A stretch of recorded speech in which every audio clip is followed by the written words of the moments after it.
कि हमारा मास्टर जैसन बिराहा वैसन ही धुन बजावता रहो। कौनो नौजवान लड़का बा गइल बा देवी मैया के दरबार में, साथ में ओकर प्रेमिका भी बाड़ी। हाथ जोड़ के भगवती से कहता हूँ, नौकरी लगी तोहरा ऑर्डर पर, नौकरी लगी तोहरा ऑर्डर पर, भेज द देवी माई बॉर्डर पर।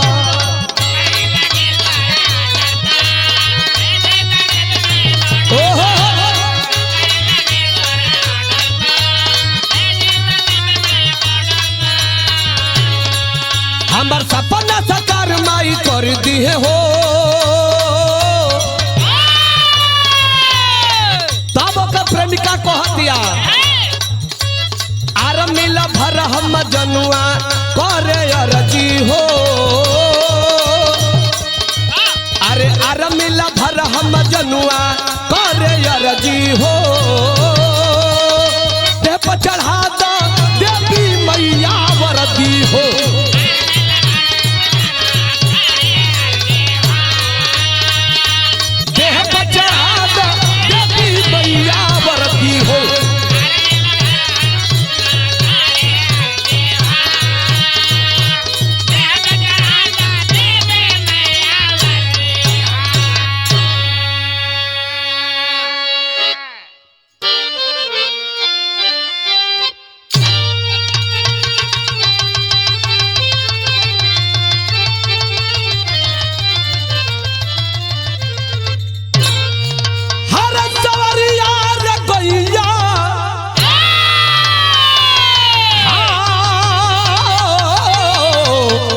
भोले बाबा हर जोगिया हो मोर राम।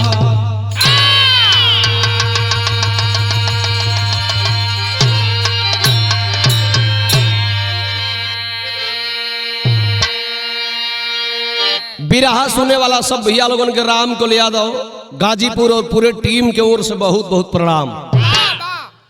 ई बिरहा आरभी स्टूडियो भीमपुरा में रिकॉर्डिंग होत बा, जो ने बिरहा का शीर्षक बा प्रीतम का ऐलान पिता दिए हैं जान। संत कबीर नगर कांडी बिरहा पूजनी हमारे गुरु डॉक्टर श्यामलाल कवि जी के कलम के द्वारा लिखा गया है। एक शहीद जवान जो हिंदुस्तान के आन मान सम्मान में अपने जवानी को गवाया और देश के लिए सरहद पर देश की रक्षा करते करते वह जवान इस दुनिया को छोड़ा है। भूमिका में भाव लगत है बाबू।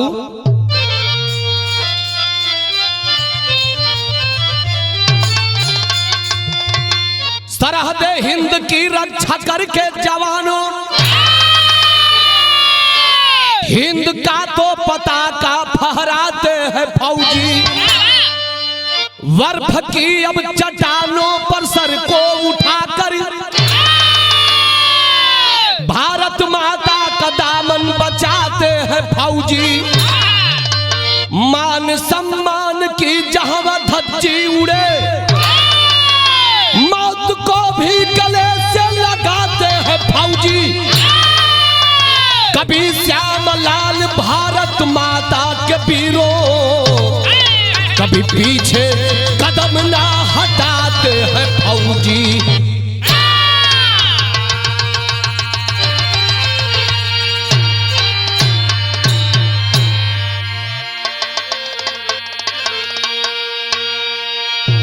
फौजी किसको कहते हैं? जो मादरे वतन के लिए, इस हिंदुस्तान के लिए, आन मान शान के लिए कुर्बान होता है। बिरहा में एक लाइन गजल है मास्टर।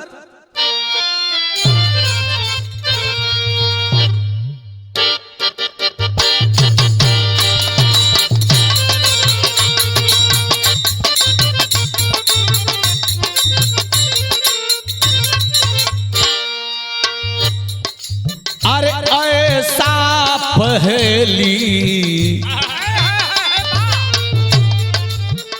ऐसा पहेली बार हुआ है,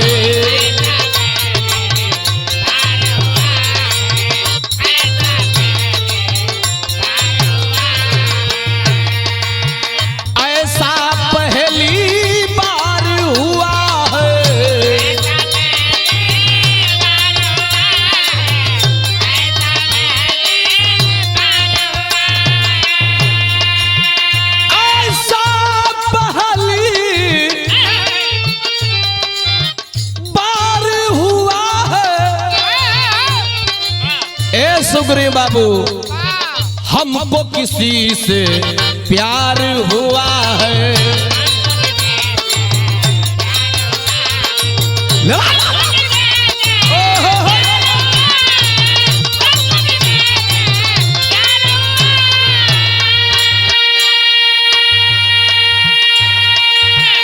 बड़ा सुंदर लाइन बिरहा में हमारे डॉक्टर श्यामलाल कवि जी लिखले बाड़ी, जीवन भी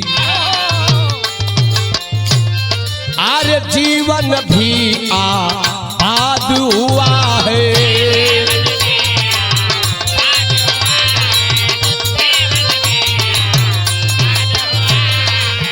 जीवन भी आबाद हुआ है।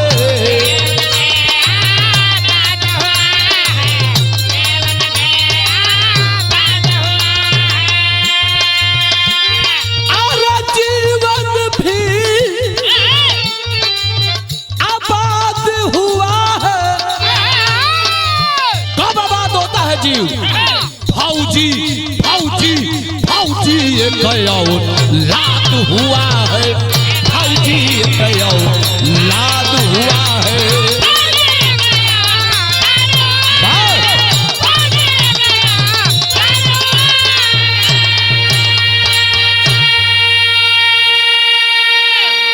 जिस बाप का बेटा फौजी हो जाए उस बाप की जिंदगी धन्य हो जाती है। ई हमेशा मेरे बिरहा का शुरुआत हो गई नज्म कलाई लगल मास्टर।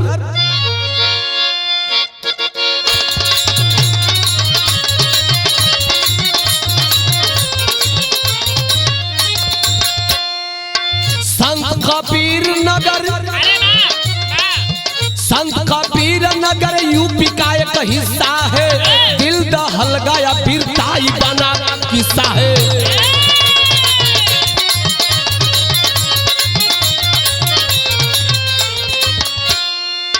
इसी जनपद में खलीलाबाद थाना है। भरपुरवा गांव एक वहां माना जाना है।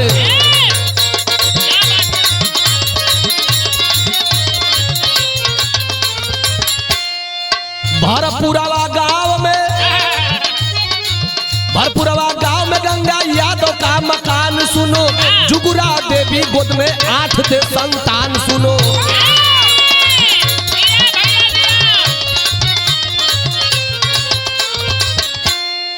सुभाष नीरज विनोद आँखी के तारे हैं। प्रमोद ऋषि किस्मय बाप के दुलारे हैं।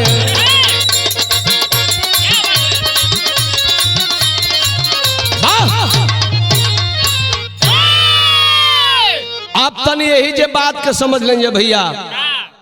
बिरहा का कहानी समझे में आसान रही। उत्तर प्रदेश के अंतर्गत संत कबीर नगर जिला, संत कबीर नगर जिला में खलीलाबाद थाना और उसी थाने के अंतर्गत भरपुरवा गांव के रहने वाले श्री गंगा यादव जी, जिनके पत्नी का नाम श्रीमती जुगुरा देवी है। आज गंगा यादव जी का पिताजी का भी कुछ पहचान बा का। गंगा यादव जी के पिताजी का नाम केदार यादव और उनके पिताजी उत्तर प्रदेश पुलिस में हवलदार से रिटायर हैं। और गंगा जी के माता जी का नाम यानी केदार जी के पत्नी का नाम फूल कुमारी बा। देखो कहानी कहां से चला था। पूरा खानदान फौजी सिपाही है। मने ई बाबा हुआ जेकर कहानी हम गावे जाते। उनकर दादा पुलिस में हवलदार रहल। बाबूजी का रहल केदार यादव जी, जो अपने पुत्र गंगा यादव मने जो हवलदार जी हुआ अपने बेटवा गंगा यादव के आर्मी में भर्ती करौले रहल। जो आर्मी में नायक सूबेदार हैं गंगा यादव जी और जुगुरा देवी के बीच में 8 संतान का जन्म भइल। जौना में 5 बेटा 3 बेटिया। पढ़ा लिखा परिवार, शिक्षित परिवार है। ए बाबू समय खुशी खुशी बीतता आज गंगा यादव जी का बड़ बेटवा जेकर नाम सुभाष यादव, जो सुभाष यादव जी सीआरपीएफ में एसआई के रैंक पर हैं। नीरज यादव माझिल बेटवा जो आर्मी में भर्ती है, जो सूबेदार रैंक पर हैं। तीसरा नंबर पर विनोद कुमार यादव जो आर्मी में हवलदार के रैंक पर हैं। सबसे दोनों छोटका लड़का प्रमोद कुमार यादव और ऋषिकेश यादव। ऋषिकेश यादव सबसे छोटो हुआ। ऋषिकेश से बड़ प्रमोद कुमार यादव जेकर जन्म 8 मई 1989 में भइल। आ जब जन्म भइल तब भइल का मास्टर रानी सरंगा के तरज लगत है।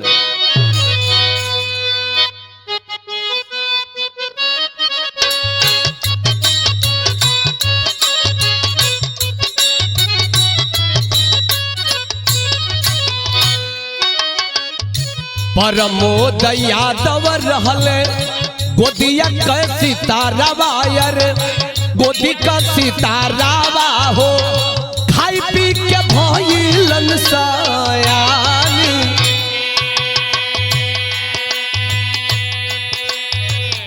फौजा कवांटर निकलल गईले मलेटरिया में, गईले मलेटरिया में होई गईले फौजी जवानी।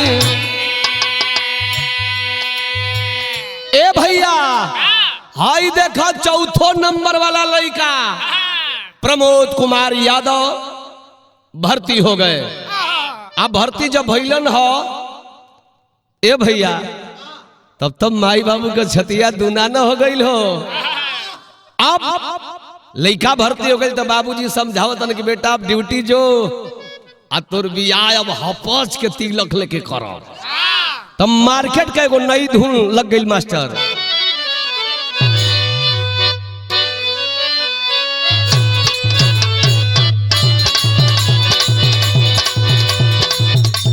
उहे तर्जबा यही मनोज भाई ने कोनो लड़का रहल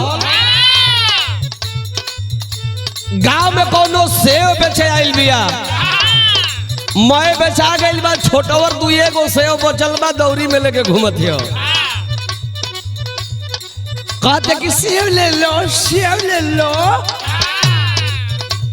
ओकर कहे के भाव भाव कहत बा अरे छोटी चुकी चीज के हजार कहो की, अरे छोटी चुकी चीज के हजार गहकी चिखल बजे भी उलेला महकी, चिखल बजे भी उलेला महकी।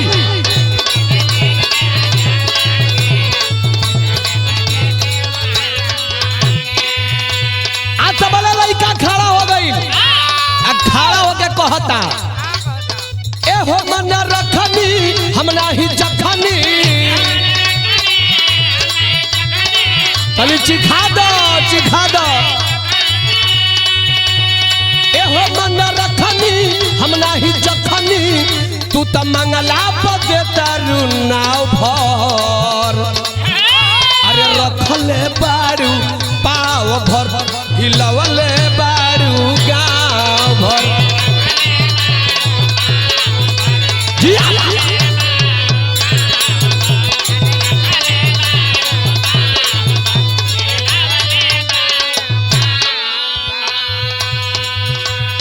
ए भैया बेटा जब भर्ती हो गई बा, आज गंगा यादव जी अपने बेटवा से को बात कहताड़े का कल हो।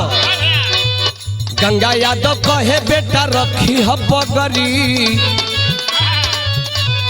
गंगा यादव कहे बेटा रखिया पगड़ी, जीवन का सुख तो है मिली सगरी। हमारे पगड़ी का लाज बताइए बेटा।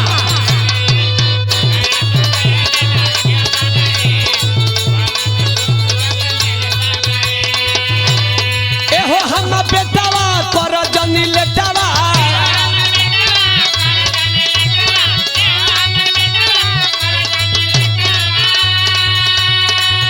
तू तो फौजा में जाके बिहार करी हो। अरे शादी कर बताव पर पतोहिया लाइब नाव पर पतोहिया लाइब नाव पर।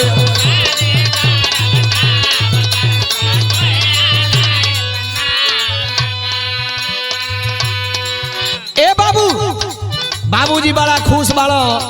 गंगा यादव जी कहल कि बेटा प्रमोद तोर दुल्हन बड़ी सुंदर ले आई। आज भइल का बाबू लड़का तो ड्यूटी पर चल गई, प्रमोद ड्यूटी गइलन हो, समय बीतता भइल का अरे ड्यूटी पर गइले ही तो ना तो गइले आई।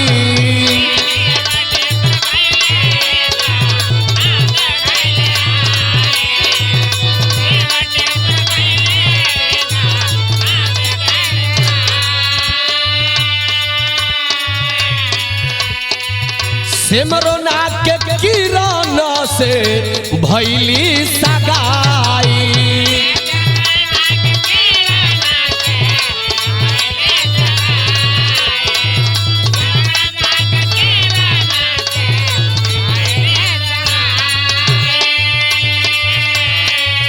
आई दुल्ही तो घर भर के खुश रखी है, अली दुल्ही तो घर भर के खुश रखी है। अरे शादी करब ताव पर पतोहिया लाइब नाव पर बड़का।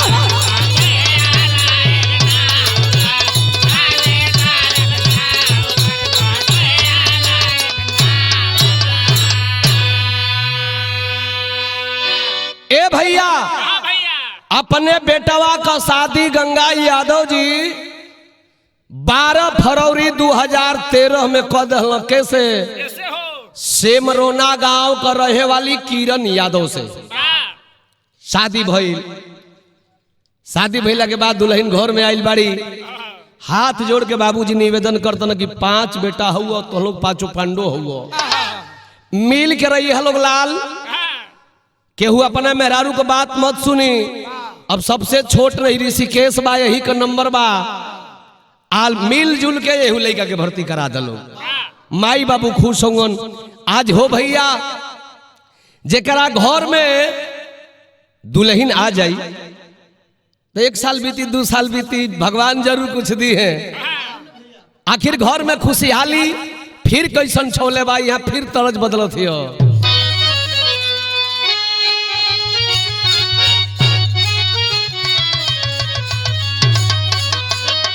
झुलनिया का गुजारा अरे टूटल राजा, जमनिया में गरिया छूटल राजा।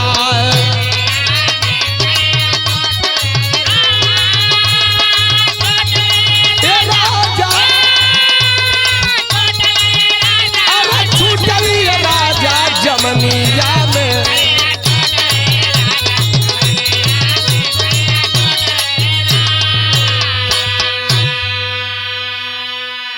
लेकिन खुशी कवन घर में आई हो?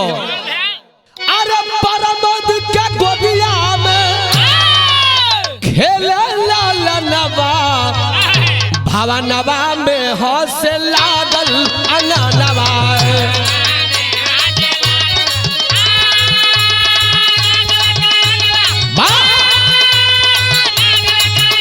अरे लागल अननवा भवनवा में।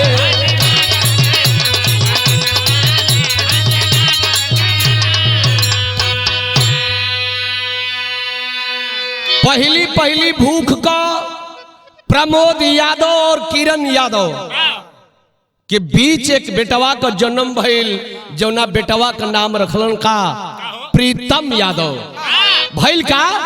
अरे बेटवा का नाम तब प्रीतम रखाइल, 2 साल बाद प्रीति बेटी बायाइल।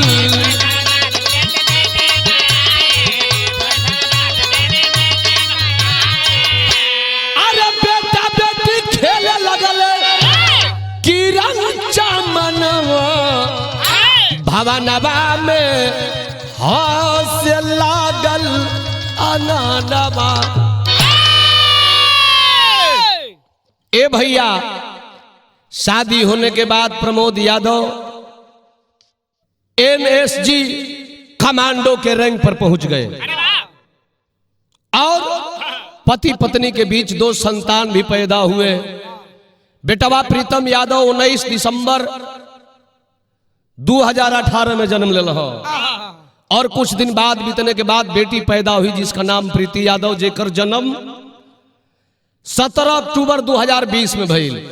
खुशी खुशी परिवार चलत हो। रेजिमेंट 129 AAD रेजिमेंट और राष्ट्रीय राइफल की सेवा की तिथि फरवरी 2011 में मिली। उसके बाद 2 अगस्त 2020 में कड़ी मेहनत और काबिलियत के द्वारा NSG कमांडो की तैनाती मिली, लेकिन भगवान को यह मंजूर नहीं हुआ। जबकि घर आकर ड्यूटी जा रहे हैं, किरण यादव समझा रहे हैं, सैया जी बड़ा रौरा देश का सेवा कैनी, अब रिटायर हो जीती तो निक रहा। अरे पगली, हम फौजियों के कंधे पर हिंदुस्तान का बोझ है और तुम फौजी खानदान की बहू हो। तेरा पति फौजी, तेरा ससुर फौजी, ससुर के पिता हवलदार, और उस परिवार की एक कन्या होकर के तुम ऐसी बात कर रही हो। नहीं, हम जाएंगे कलश के सैया जाएंगे, लेकिन जब इतना आप पर गर्व है तो देश के साथ कभी गद्दारी मत करना। दुल्हन समझा के भेजली हो, तैयारी करो तो ना ड्यूटी पर जाए बदले, लेकिन तरज बदल थे मास्टर।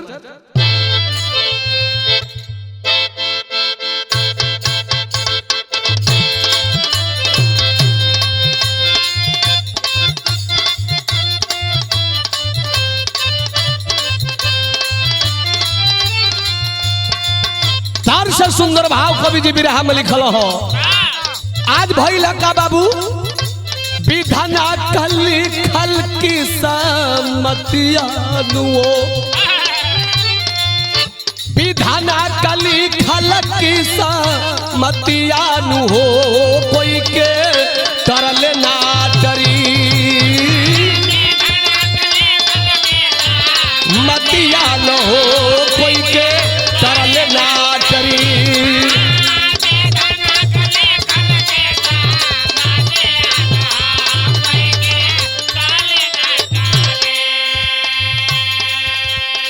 एक भाई श्रीनगर की ओर, जम्मू कश्मीर की ओर चला है। घरवा छोटका भैया ऋषिकेश जवान हो गई हुआ, तैयारी में हुआ। कौन तैयारी में हुआ? छोटका ऋषिकेश करे फौज की तैयारी।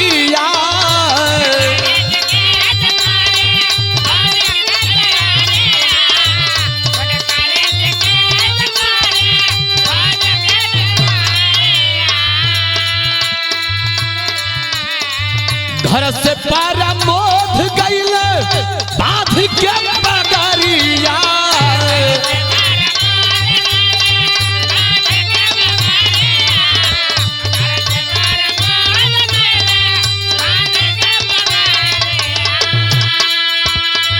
ड्यूटी चल रोवे रतिया नुओ,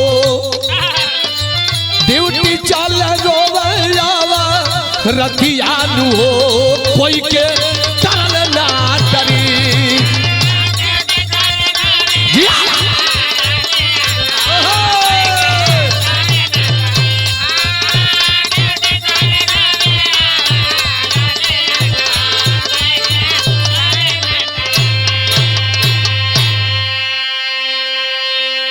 ए बाबू, केतनो हिम्मत बांध के केहू का औरत अपना पति के प्रदेश जब भेजेली, ए राम बलम भैया, तो आस तो गिरिए न जाला हो। आज दुल्ही किरण यादव अपने पति प्रमोद कुमार यादव के भेजली हो। प्रमोद श्रीनगर ड्यूटी करे गई कमांडो साहब। आखिर भइल का बिरहा में टेरी के भाव लगता।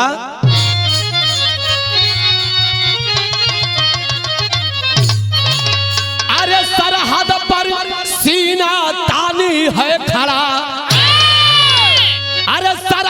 पर सीना तानी है खड़ा, आतंकी दाव में लगी है सुन ले पाकिस्तानी।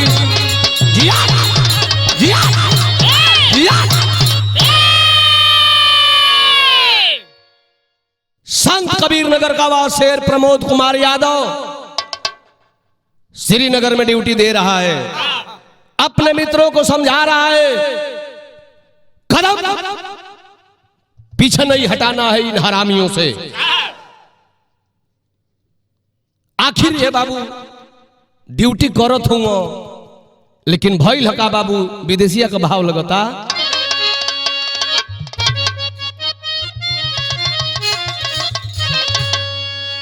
श्रीनगर प्रमोद करत रहल ड्यूटी या हो, अरे अचके में एक दिन परल बीमरवा, लखनऊ कमांडर हासा पिटला में भर्ती भइले, होवेला इलाज मिलल फौजिन का सहारावा, तबल तसीनवा में धड़कन बढ़े लागल, अखिया से आवे लागल आंसुअन के धारावा। इतने सोचत तन से निकलल परनवाओ, कहे डकडर छोड़ी दिहलन अपन सान सारावा। बिरहा सुनने वाला भैया लोग श्रीनगर में देश की सेवा कर रहे है, लेकिन अचानक पेट में दर्द हुआ, दवा चल रही है लेकिन दर्द ठीक नहीं हो रहा है, तो श्रीनगर से लखनऊ लाया गया, कमांडो हॉस्पिटल में भर्ती हुए, लेकिन भगवान की निगाहें टेढ़ी हो गई और प्रमोद जो सरहद पर ड्यूटी कर रहा था जवान, वह आज लखनऊ में कमांडो हॉस्पिटल में भर्ती है। 4 अप्रैल 2021 को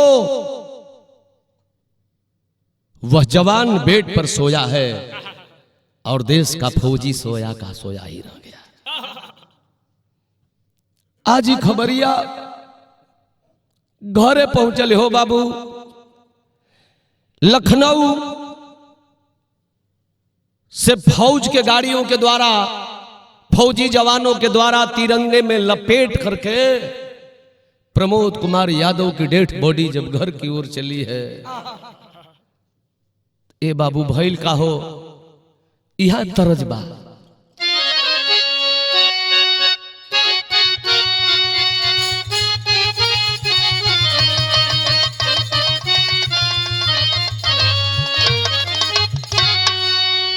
अरे गंगा माई कौची बा अररियानु हो, जहवा बस भगवान।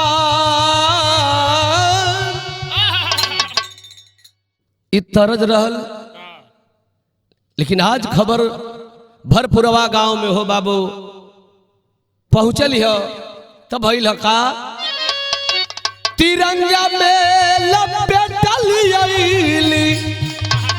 लसियानु हो, फौजी रहल बारियार।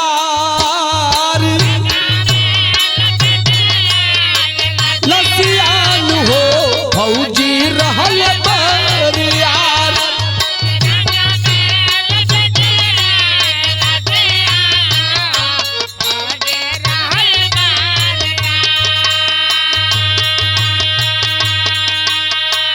आज बाबू दुआरे पर राष्ट्रीय गान के साथ फौजी गाड़ी पहुंची है।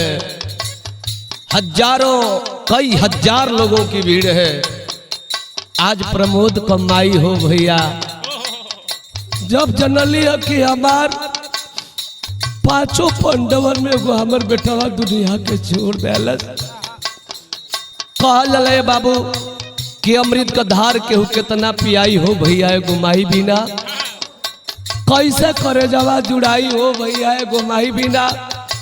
आज प्रमोद कमाई जब जनली है तो भइल का बाबू, ताबूता में देख के बेहोश भई मदारिया,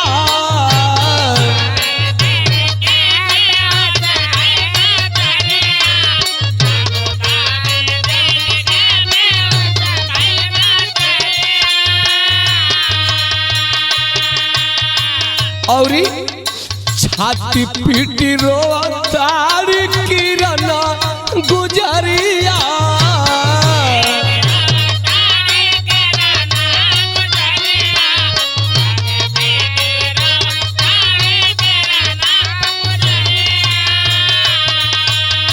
बाबूजी का टूटी गइल असियानु हो,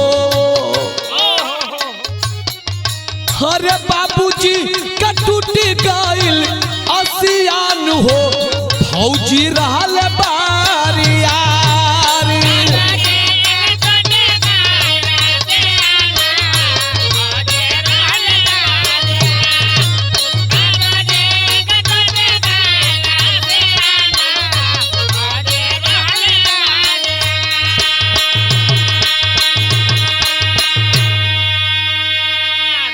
आजे बाबू कहीं बाबूजी रोताड़, कहीं माई रोताड़ी, कहीं दुल्हिया रोत है, कहीं भौजाई लो रोत है, कहीं बेटा बेटी भाई भतीजा सब रोता। लेकिन हाथ जोड़ के किरण दुल्ही रोवत है कि सैया जी हमके तक कोने का बिलार बना के रुआ चल गई ना। हालांकि हम आपके मना ए बारी कैले रहने की बारी मत जाई, लेकिन मनली ना ना। पागल की तरह हो कि किरण रोवत है, हमारे बिरहा का आखिरी तर्जबा।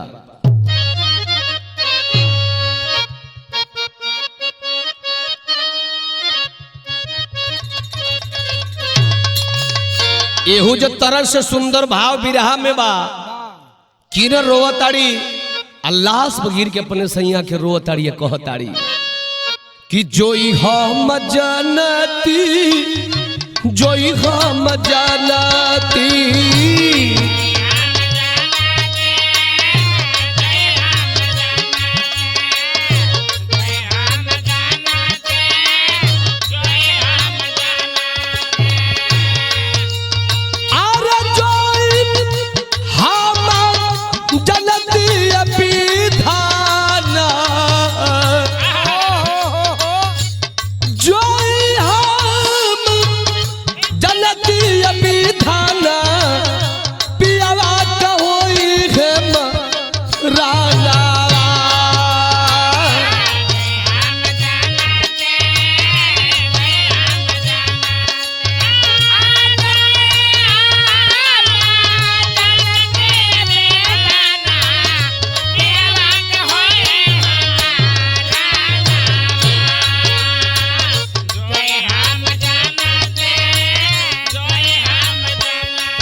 फौज के जवान अधिकारी महोदय अगल बगल खड़े हैं, सांत्वना दे रहे हैं। बहन मत रो, हम फौजी के जिंदगी में यही लिखा गया है।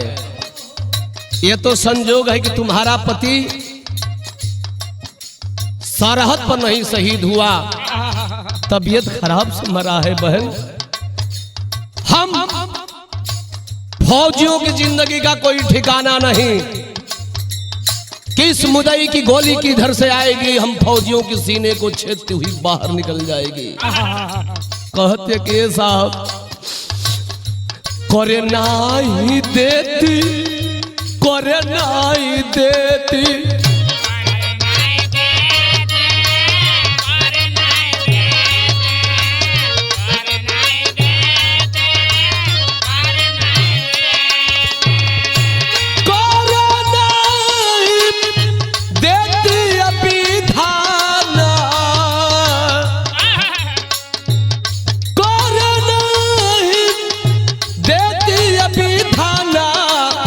फौजा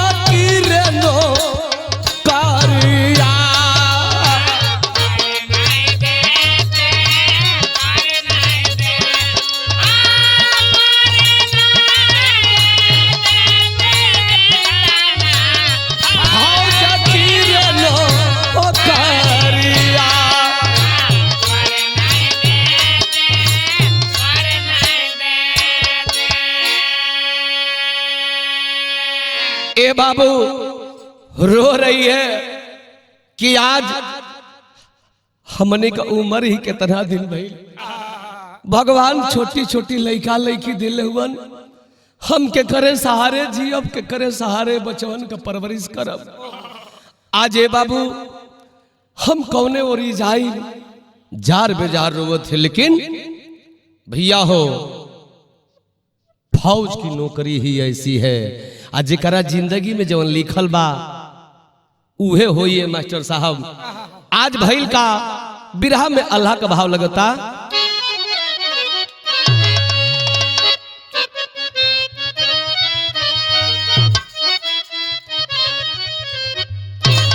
अरे फौजिन का सीना होला हिमालय से ऊंचा भैया,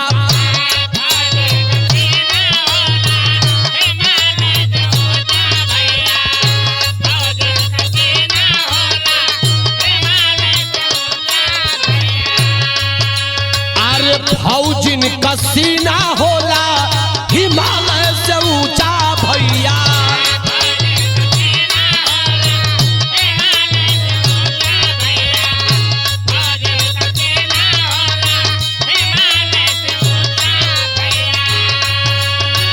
फौजी आई गईले अब लेके घर बारी,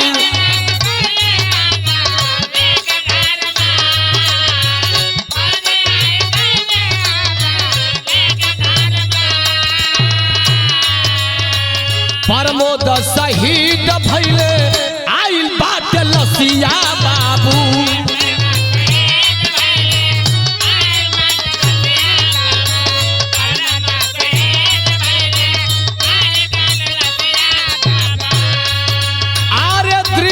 के देखी के रोवेला जवारी,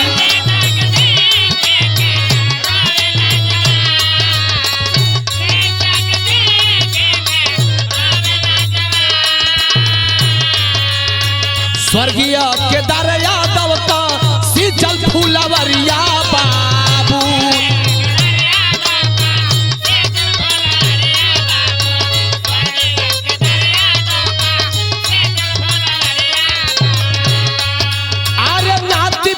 फौजी बन के करी है राखवारी,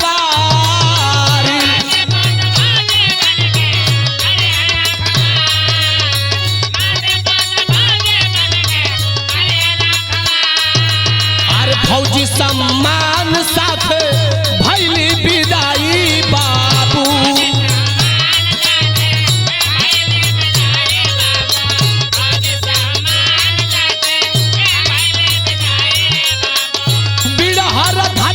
भइल अंतिम संस्कार,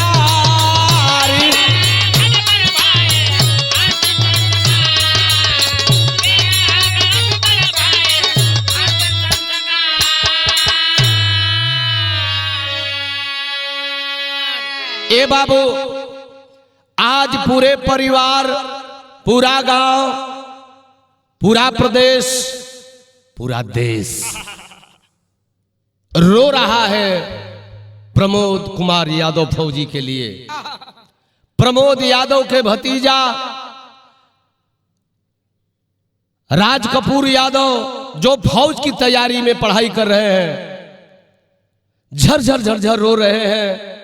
प्रियांशु, विकास, शुभम, रौनक, यह भी सभी बच्चे पढ़ाई कर रहे हैं फौज में जाने के लिए।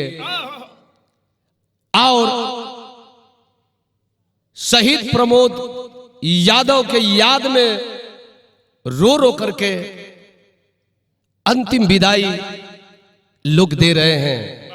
कैसे? खड़ी का भाव लगल मास्टर।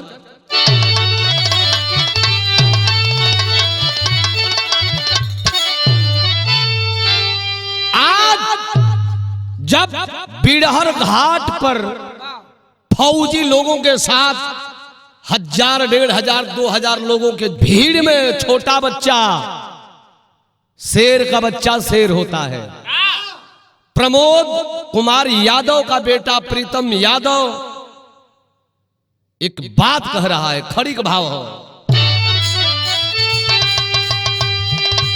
अरे मुहे अग्नि देके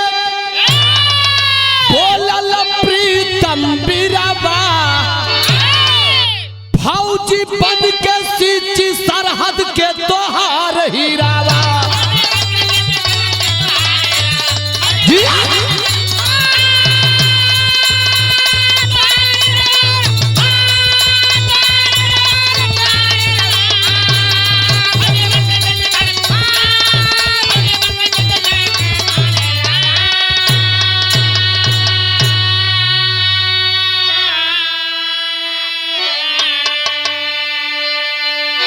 आज इनका अंतिम संस्कार बिरहर घाट पर सेना के जवानों और हजारों लोगों के सामने किया गया। गांव में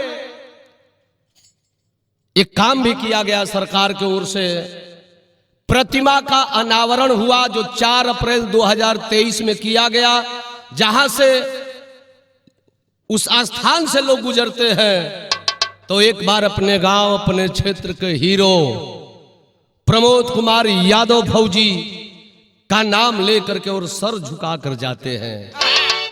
आज भैल का बाबू प्रमोद कुमार अमर रहे, गुजल बाटे नारा, सब कुछ पाके चल गईल धरती से सितारा।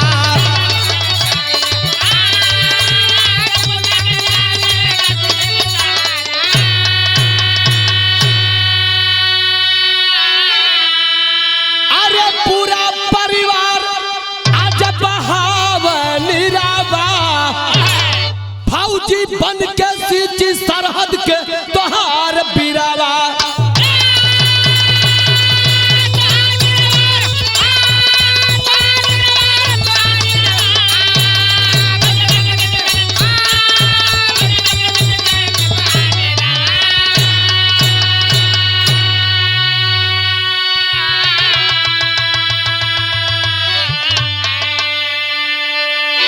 ए भैया प्रमोद कुमार यादव दुनिया छोड़कर चले गए, लेकिन कीर्ति उनकी अमर है। भरपुरवा गांव संत कबीर नगर में उनकी प्रतिमा लगी है। आज कहा गया है कि जब तक सूरज चांद रहेगा और तब तक प्रमोद यादव तुम्हारा नाम रहेगा। हम सत सत नमन करते हैं और बिरहा के माध्यम से बिरहा सुनने वाले सभी साथियों से निवेदन करेंगे कि कमेंट में आप श्रद्धा सुमन अर्पित जरूर करिएगा। और निवेदन है भगवान से कि परिवार को दुख सहने की क्षमता प्रदान करेंगे। यह तो होता है, फौजी की जिंदगी का कोई ठिकाना नहीं।